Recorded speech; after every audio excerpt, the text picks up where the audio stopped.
सबको जय मसीह की। आइए हम अपना जो अध्ययन है हम लोग जारी रखेंगे।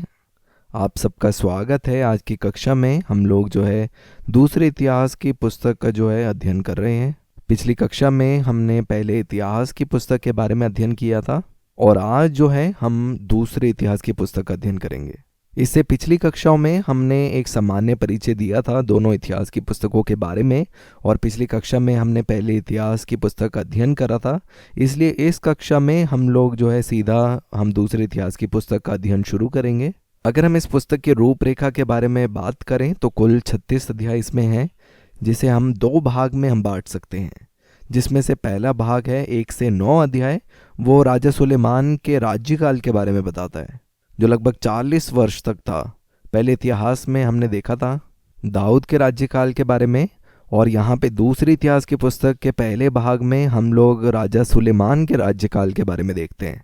और जो 10 से 36 अध्याय जो दूसरा भाग है वो इतिहास है यहूदा राज्य के दास्तम में जाने के बारे में।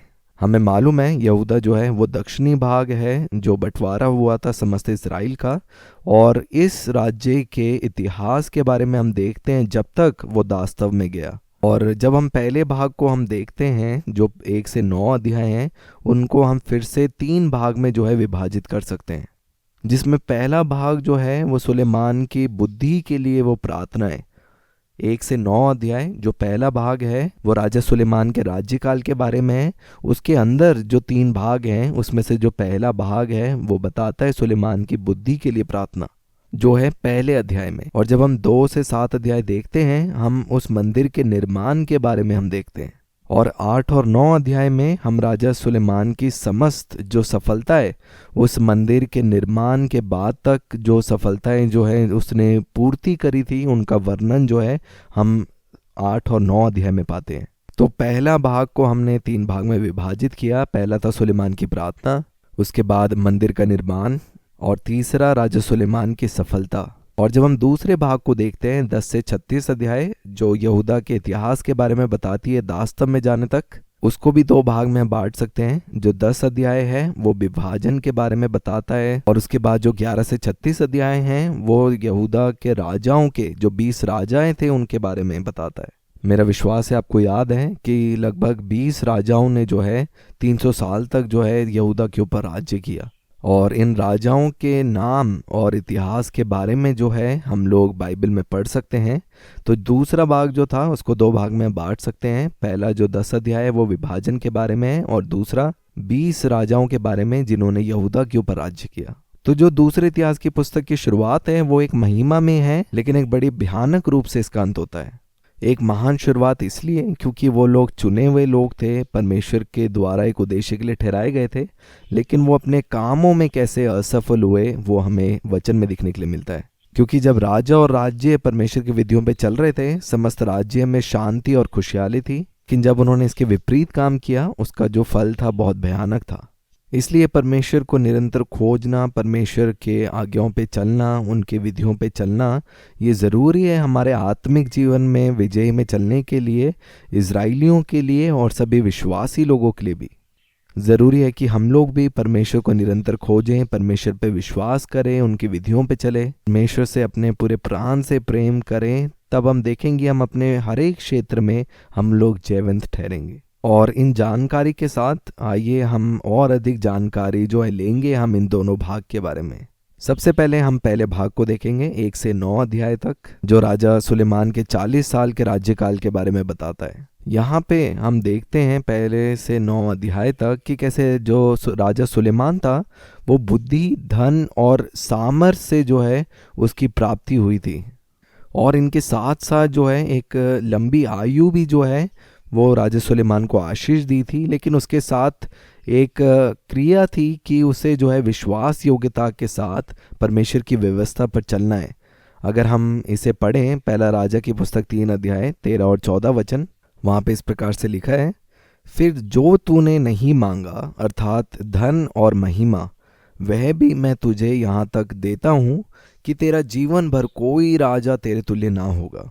फिर यदि तू अपने पिता दाऊद के समान मेरे मार्गों पर चलता हुआ मेरी विधियों और आज्ञाओं को मानता रहेगा तो मैं तेरी आयु को बढ़ाऊंगा, तो देखिए यहाँ पे जो लिखा है धन और महिमा जो है वो परमेश्वर की ओर से मिलेंगी, उसमें कोई शर्त नहीं है।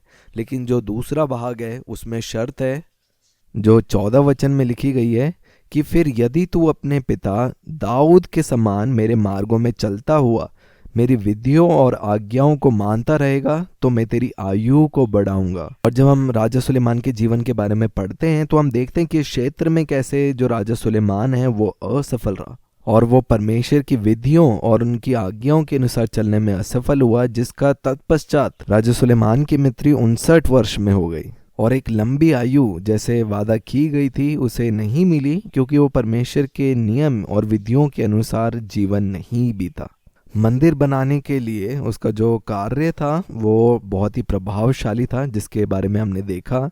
लेकिन जो राजा सुलेमान है वो परमेश्वर की विधियों पर, उनकी व्यवस्था पर, उनकी आज्ञाओं पे चलने में असफल हुआ। और ये हमारे लिए भी सीख है कि लंबी आयु के लिए ज़रूरी है कि हम भी परमेश्वर के नियम और विधियों के अनुसार अपने जीवन को जिएं।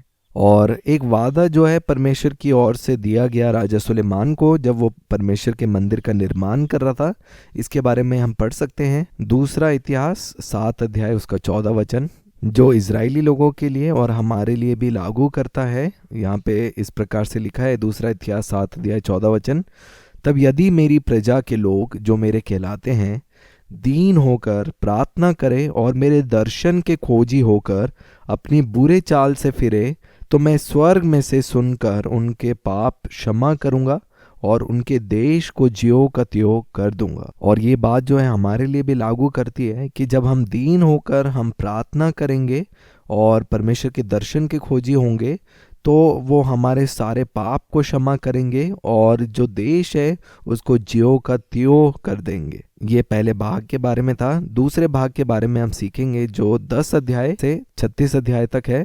यहाँ पे जो दूसरे भाग है यहाँ पे हम यहूदा के इतिहास के बारे में हमें सीखने के लिए मिलता है। पहला जो है वो समस्त राज्य का विभाजन है और दूसरा यहूदा राज्य के इतिहास के बारे में जब तक वो दास्तव में जाता है। और विभाजन के बाद हम देखते हैं यहूदा राज्य जो है 20 राजाओं के द्वारा शासन किया गया लगभग 300 साल तक।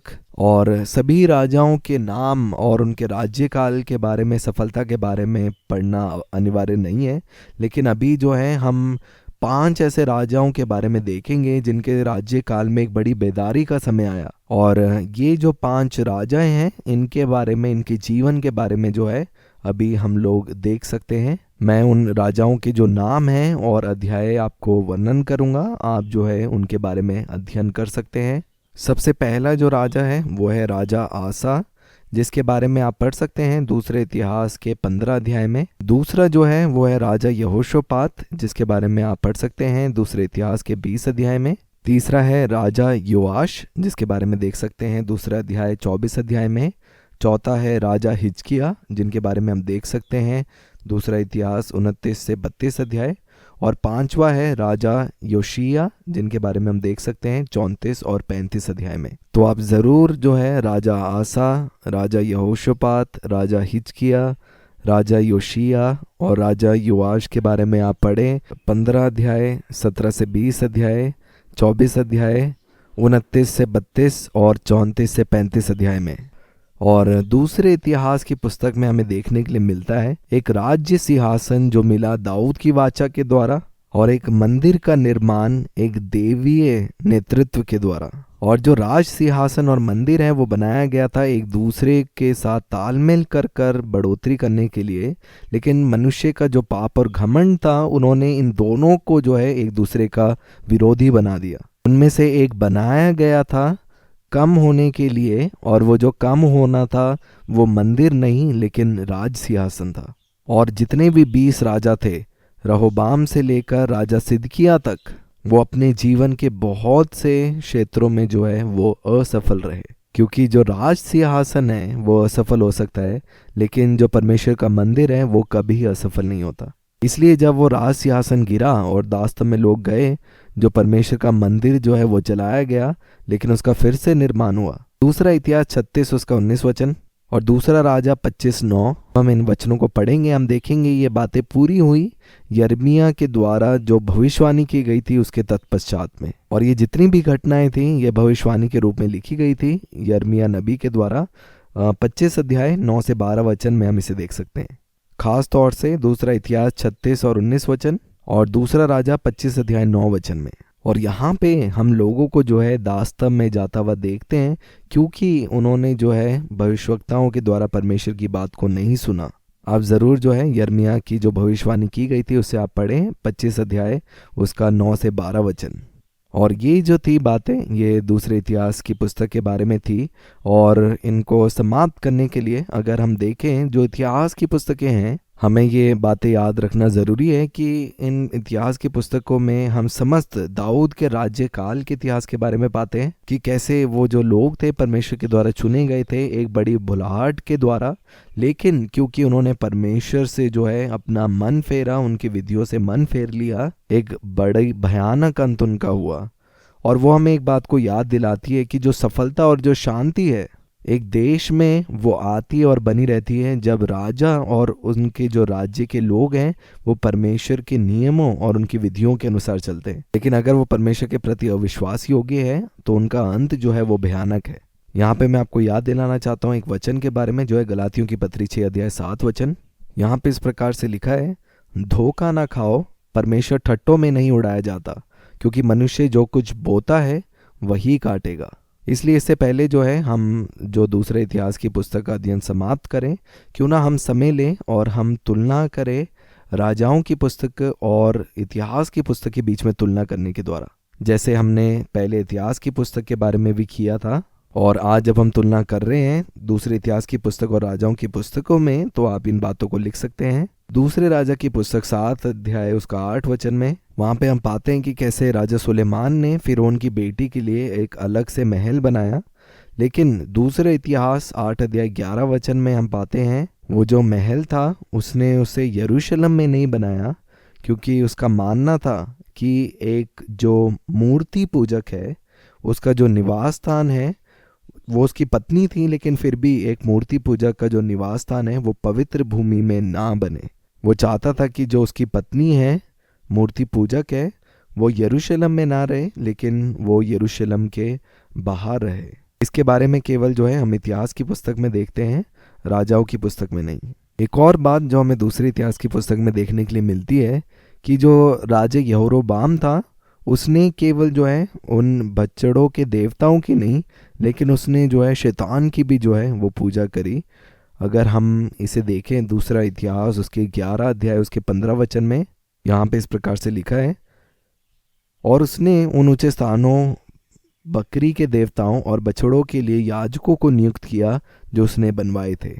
राजाओं की पुस्तक में जो है इस बात को नहीं लिखा, लेकिन इतिहास की पुस्तक में हम देखते हैं कि कैसे उसने मूर्ति पूजा भी करी और शैतान की भी पूजा करी।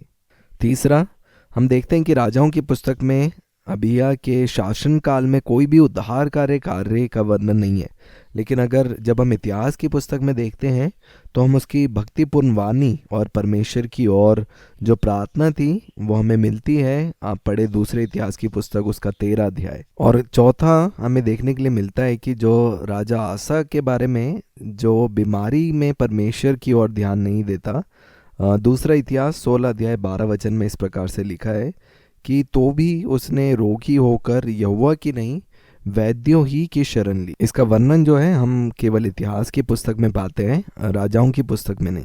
चौथा हमें देखने के लिए मिलता है कि कैसे जो राजा यहोशापात था वो 3 प्रकार के पापपूर्ण संधियों में प्रवेश किया। वैवाहिक जो है वो संधि, सैन्य संधि और व्यापारिक संधि, ये सभी जो संधियाँ थी आत्मिक दृष्टि में वो असफल रही।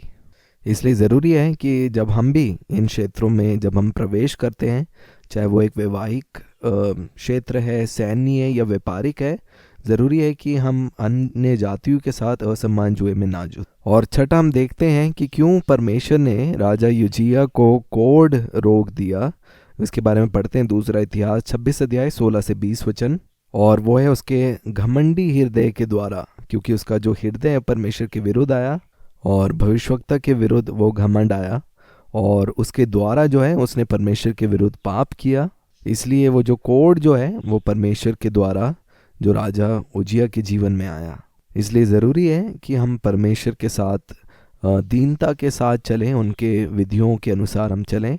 जैसे कि हमने वचनों में भी देखा कि धोखा ना खाओ, परमेश्वर ठट्टों में नहीं उड़ाया जाता, क्योंकि मनुष्य जो कुछ बोता है वही काटेगा। राजा उजिया के जीवन में देख सकते हैं कि कैसे घमंड जो है वो बोया गया और उसका जो फल जो था वो एक कोढ़ के रूप में आया। इसलिए आइए हम परमेश्वर के सामने एक दीनता का जीवन जिए परमेश्वर की विधियों के अनुसार। और यही जो बातें हैं इतिहास की पुस्तकें हमें सिखाती हैं। धन्यवाद आपका इस अध्ययन में जुड़ने के लिए। आने वाली कक्षा में हम एज़रा और नेहेमिया की पुस्तकों का अध्ययन करेंगे, जो कि ऐतिहासिक पुस्तकों की अंतिम जो पुस्तकें हैं। मेरी आशा है कि आप सबको समझ आया जो अध्ययन हमने किया। आप सबका धन्यवाद सुनने के लिए। परमेश्वर पिता आप सबको आशीष दे।